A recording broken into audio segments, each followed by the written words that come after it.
Hi, welcome to this video. Here we have a question of data sufficiency format from overlapping sets. It's an official question as well, so it becomes even more important. The question reads, of the student who eat in cafeteria, each student either likes or dislikes lima bean and each student either likes or dislikes Brussels sprout. So clearly it's a question of two sets. So in the two sets questions, it's always suggested that you make the grid of 2 by 2 because that helps comprehend the data easily. So I'm going to make quickly a grid here. That means two columns and two rows by drawing 3 vertical and 3 horizontal line.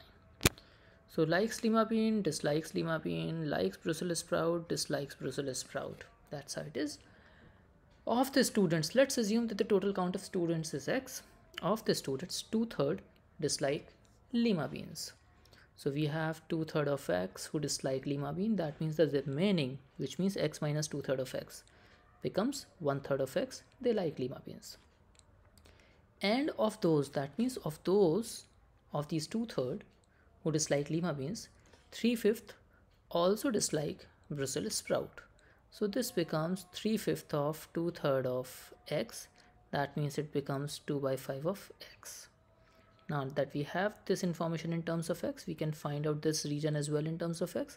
Since this part was 3/5, so the remaining part will be the rest 2/5 of 2/3 of x. That means 4/15 of x.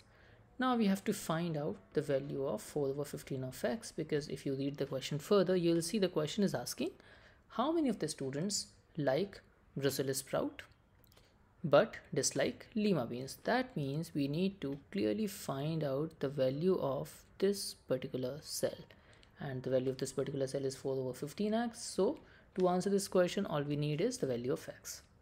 Now we'll read the statements to understand whether the statements help us get the value of x or not. The first statement says 120 students eat in cafeteria. That means this particular value x is equal to 120.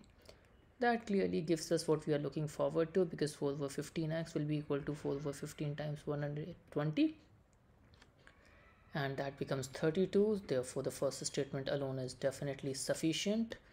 Right here, out of the 5 options, we can rule out option B, C and E. The answer has to be either option A or D, depending on whether the second statement alone is sufficient or not. The second statement here says 40 of the students like lima beans.